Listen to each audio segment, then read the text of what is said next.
The first thing I remember is the smell of cedar, not the question, not my grandson's face. The cedar came first. It had been trapped inside that old chest for so many years that when he lifted the lid, the whole upstairs room seemed to fill with it. Dry wood, old cloth, and the faint smell of the lavender soap my wife used to tuck between folded things. He pulled out a dark blue dress, held it by the shoulders, and looked at me as if he had found something that did not belong in our house.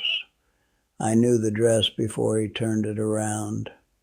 I had watched my daughter wear it 36 years earlier, and I knew before my grandson spoke that the silence we had kept was finally going to cost us something.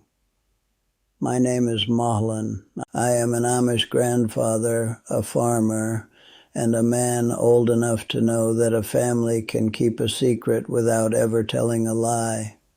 Sometimes all you have to do is refuse to speak. If you have ever had a name in your family that people stop saying, I would be interested to know whether you learned the truth early, or whether it found you years later the way this truth found my grandson. The dress belonged to my daughter Miriam. She was my second child and my first daughter. When she was small, she had a way of noticing things before other children did. If a hen stopped laying, Miriam knew which one. If a storm was coming, she would tell me the air smelled different before the clouds came over the trees.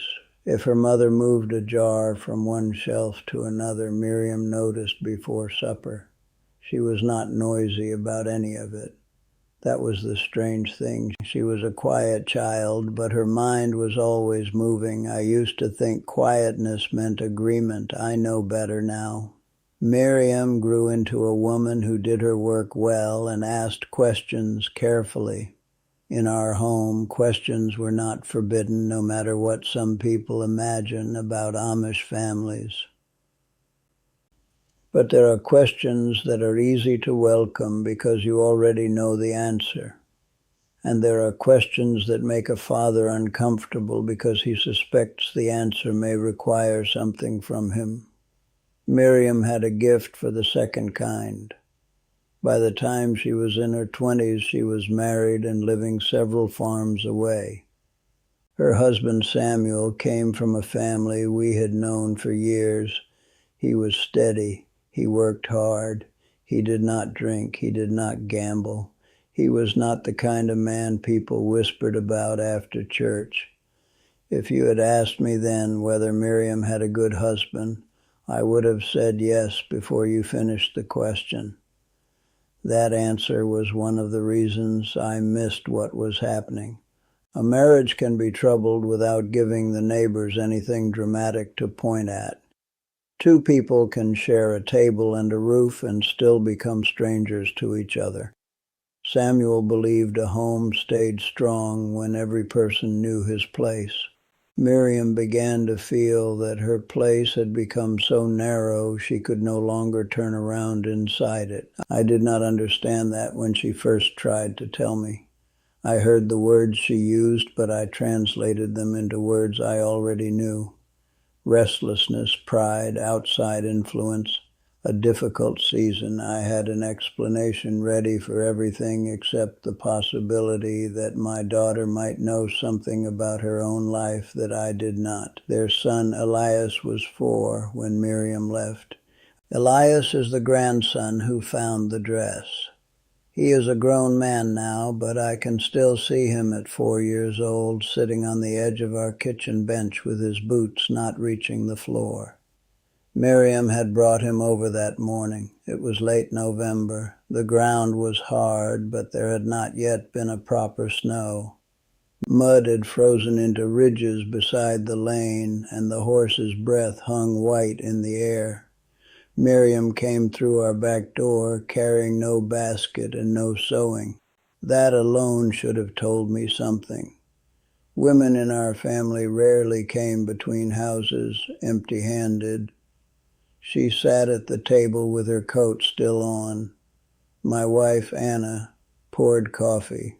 I stood by the stove and listened while Miriam tried to explain that she could not keep living the way she had been living. She did not say she hated Samuel. She did not say she hated the church. She said she was disappearing inside her own life. I remember that sentence because I disliked it. It sounded too large to me. Too modern, perhaps, too much like the language people used when they wanted a feeling to become more important than a promise. I wish I had been less interested in judging the sentence and more interested in hearing my daughter. She had already spoken with Samuel. She had already spoken with the ministry. There had been visits. There had been prayers. There had been advice.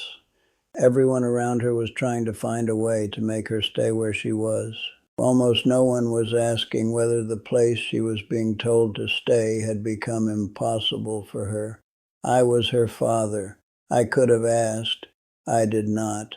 I told her that hard seasons pass. I told her a child needs both parents. I told her that a person should be careful before breaking what cannot easily be repaired. None of those things were false. That is another lesson old age has taught me. A true sentence can still be the wrong sentence. Miriam listened. Then she took Elias home. 3 weeks later, she left. She did not take him with her. That fact became the center of our story about her.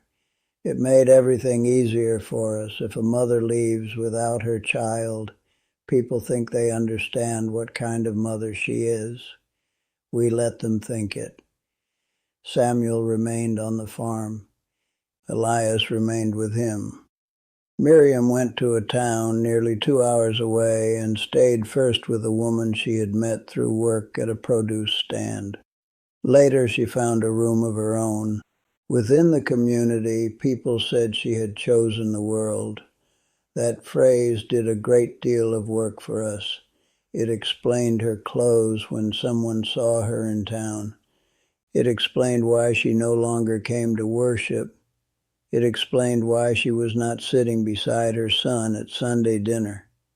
It even explained our anger.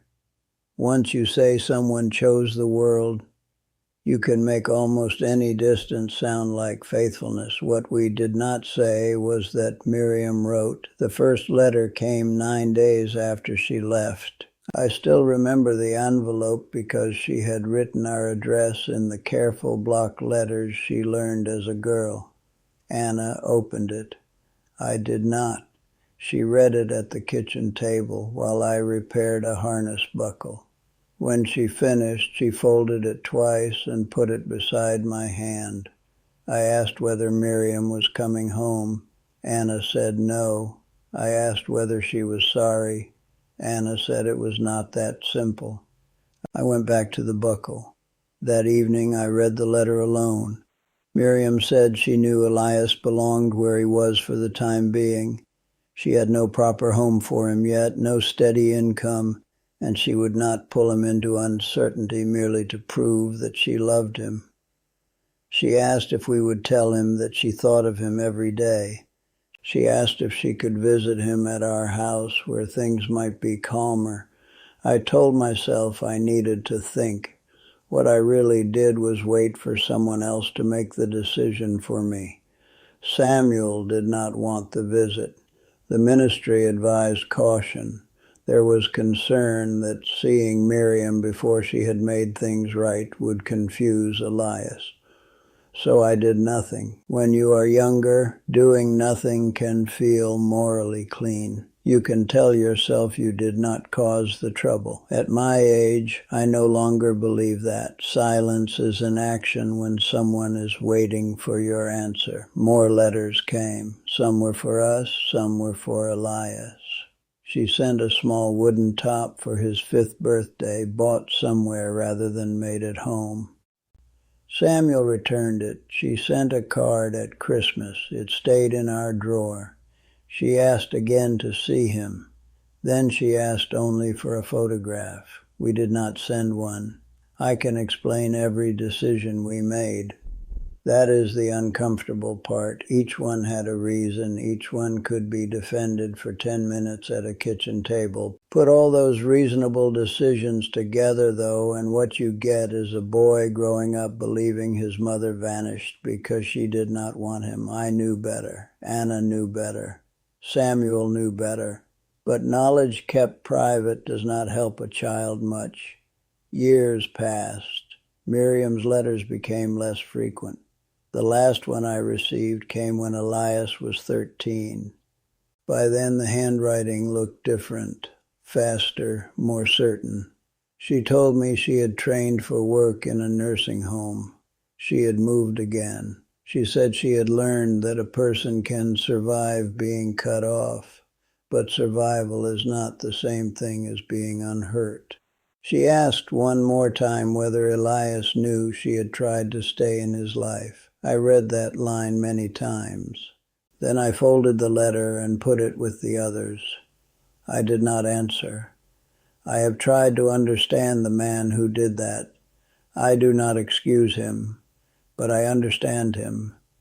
He was afraid that answering would mean admitting the whole thing had been handled badly. He was afraid of creating conflict with Samuel. He was afraid of appearing weak before men whose respect he had spent a lifetime earning. And beneath all of that, he was hurt that his daughter had left a life he had given her with both hands. Pride rarely introduces itself as pride. It often comes dressed as principle.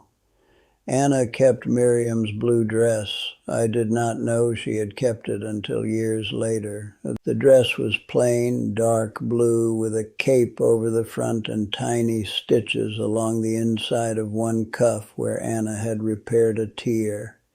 Miriam had worn it often during the year before her marriage. After she left, Anna folded it and put it in the cedar chest upstairs. With it, she put the letters. She never told me why.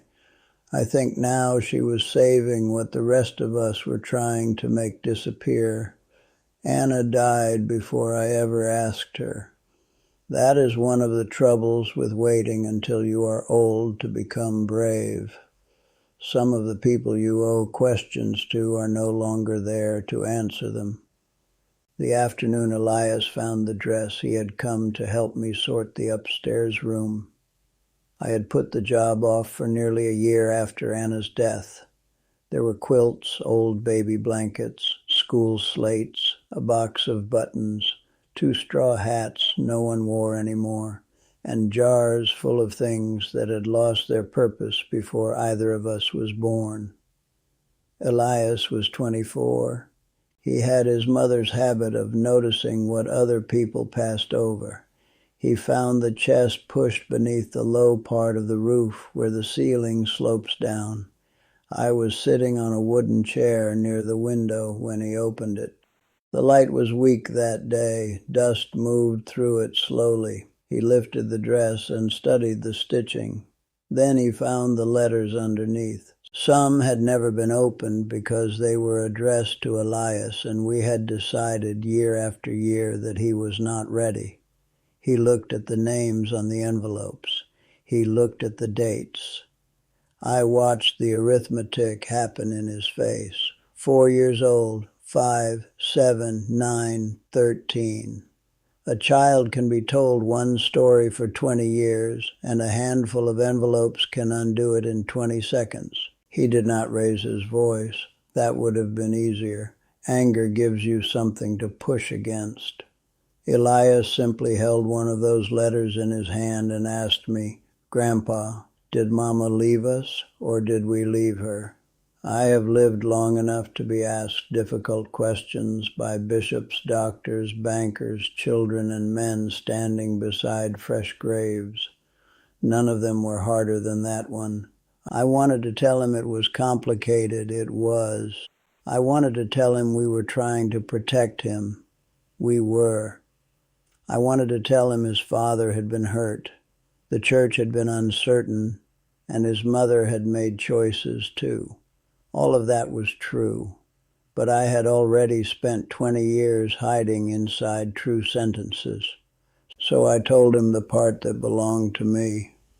I told him his mother had written. I told him she had asked to see him. I told him she had asked us to tell him she loved him. I told him I had been too proud and too afraid to make room for her in his life when it would have mattered most. I did not blame Samuel. I did not blame the ministry. An old man should be careful about using other people's mistakes to make his own look smaller. Elias sat on the floor with the dress across his knees. For a long time, neither of us spoke. Outside, a wagon went along the road. I could hear the iron rim of a wheel strike the same frozen rut twice. There are moments when you know your place and another person's memory is changing while you sit in front of them. That was one of those moments. I had been the grandfather who taught Elias to sharpen a scythe, who let him steer the team before his feet could properly reach, who showed him how to test a fence post by leaning his shoulder into it. In that room he learned I was also the man who had kept his mother's letters in a chest. Both things were true. Age does not make you one thing, neither does love. I gave him every letter. I had no right to keep them another night. He took them home. A week passed before he came back. I did not ask what he had read. I did not ask what he thought of me. He said he had found an address for Miriam through one of the later envelopes and some help from someone in town. He had written to her. That was all. I remember feeling two things at once. Relief, because something that had been closed might open. Fear, because if it opened, I had no control over what would come through. A month later, I received a letter in the mail. The handwriting on the envelope was not the careful hand of my young daughter. It belonged to a woman in her 50s. I carried it into the kitchen and set it on the table. For most of the morning, I left it there. There are men who think courage is walking into danger. Sometimes courage is opening an envelope you earned 30 years ago. Miriam did not forgive me in that letter, not exactly. She did not accuse me either. She wrote that Elias had contacted her. They had spoken by telephone. She said his voice sounded like Samuel's at first, and then, when he laughed, like mine. She said she was grateful he finally knew she had not forgotten him. Then she wrote that she had wondered for years whether I ever read what she sent. I sat with that sentence until the light moved from one side of the kitchen floor to the other. I wrote back. I did not defend myself. I did not explain the rules, the pressure, the confusion, or the time we lived in. I told her I had read every letter. I told her that made my silence worse, not better. I told her Anna had kept the dress. I told her I was sorry. There are apologies that try to purchase forgiveness. I have made those before. This one could not ask for anything. It was too late for bargaining. It could only tell the truth. Miriam and I have written several times since then. I will not turn that into a neat ending because life has not given us one. She has not returned to the church. She has a life I did not witness being built. There are years between us that no letter can restore. Elias has seen her. I am glad for that. I am also aware that his reunion with his mother does not erase the childhood he had without her. We do ourselves no kindness by pretending every wound becomes a blessing if we wait long enough. Some things are simply losses. Grace does not always mean getting back what was lost. Sometimes it means finally refusing to lose any more. I still have the cedar chest upstairs, but the dress is no longer in it. Elias asked if he could take it when he went to meet his mother. He brought it to her folded in the same way Anna had folded it. He later told me she remembered the repair in the cuff. I can picture her fingers finding those stitches, her mother's stitches. 36 years sitting inside a piece of cloth. That is what objects can do. They hold what families cannot say. A dress is only a dress until the people around it decide not to speak. Then it becomes evidence. When I think about that afternoon now, I do not think first about Miriam leaving. I think about the word vanished. Elias used that word because that was how his childhood had felt. His mother was there and then she was not. Adults had explanations, but children live with outcomes. We had turned a complicated separation into a simple disappearance because the simple version was easier for us to carry. We were the ones who knew where she had gone. We were the ones who knew she had written. We were the ones who let a boy believe absence meant indifference. That is the part I wish I had understood sooner. If you are carrying a family silence, especially one you inherited from people older than you, do not assume silence means there is nothing left to say. Sometimes it means everyone was waiting for someone else to become brave first. And if you are the older one, as I am now, remember that protecting a family story is not the same as protecting a family. Truth can be painful, but a child who grows into an adult will eventually build an explanation for what you refuse to explain. You may not like the explanation they build. 70 years have taught me that you can obey every rule you understand and still fail someone you love. The answer is not to stop having principles.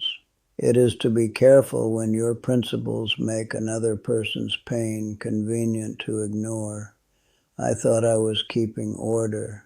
For a long time, all I really kept was a box of letters. If stories like this matter to you, you are welcome to subscribe and sit with me again. I have lived long enough to know that the things families avoid are often the things worth talking about most. And I would like to ask you one thing. Have you ever learned years later that a family silence was not the same as the truth?